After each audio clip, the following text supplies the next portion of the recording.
ஏன் செவுத்துல போய் ஓட்டை போட்டுருக்குற, எதுக்கு அந்த ஓட்டைன்னு கேட்டான்.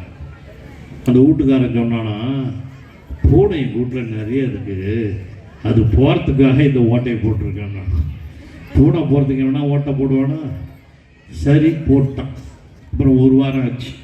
அண்ணா சொன்ன உதாரணம். ஒரு வாரம் ஆச்சு. மறுபடியும் அந்த வீட்டுக்கு அங்கே போனோம். போய் இந்த வீட்டில் பார்க்கும்போது பக்கத்தில் ஒரு சின்ன ஓட்டை போட்டு, முதல்ல போட்டது பெரிய ஓட்டை, அடுத்தது சின்ன ஓட்டை. எதுக்கா இங்கே ஒரு சின்ன ஓட்டை போட்டுக்கிறேன்னு கேட்டான். அதுக்கு அவன் என்ன சொன்னான், இது பூனை குட்டி போகிறதுக்கு. ஏன் சிரிக்கிறீங்க? பூனை போகிற ஓட்டையிலே பூனை குட்டி போவாதா? அதான் அண்ணா கேட்டார். நமக்கு பன்னாட்டு மொழி ஆங்கிலம் தெரிந்திருக்கிறது, அது பெரிய ஓட்டை. இந்த இங்கிலீஷ் படித்தா எந்த நாட்டுக்கு ஒன்றாலும் போகலாம், எந்த மாநிலத்துக்கு ஒன்றாலும் போகலாம். பூனை போகிற ஓட்டை அதில் போய் இப்படி அதுலேயே பூனை குட்டி போவாதா? இங்கிலீஷ் தெரிஞ்சால் போதாதா? பக்கத்தில் ஒரு ஓட்டை குட்டிக்காக வேணா போடுவானா?